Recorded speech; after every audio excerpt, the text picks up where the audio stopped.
you know, buy, start, create all these web type of companies, and they spent in about 3 years' time about, it doesn't seem like much now, $5 billion, and ended up with a $3 million return on that investment. And if you took just about half of that and invested it against the creative side of it, you probably would have done much better.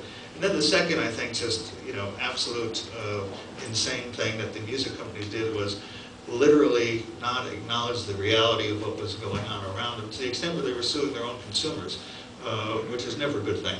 You know, that just doesn't induce them to want to buy your product, however it may be. So, you know, the only thing that I can say is change is inevitable. The velocity of change is not going to slow down because anyone doesn't want it. I think there's a place for long-form narrative storytelling, and I think there's a place for big budget events, you know, and it's still going to cost millions of dollars to blow up a couple city blocks if that's part of the story. And that gets a good audience, and it will.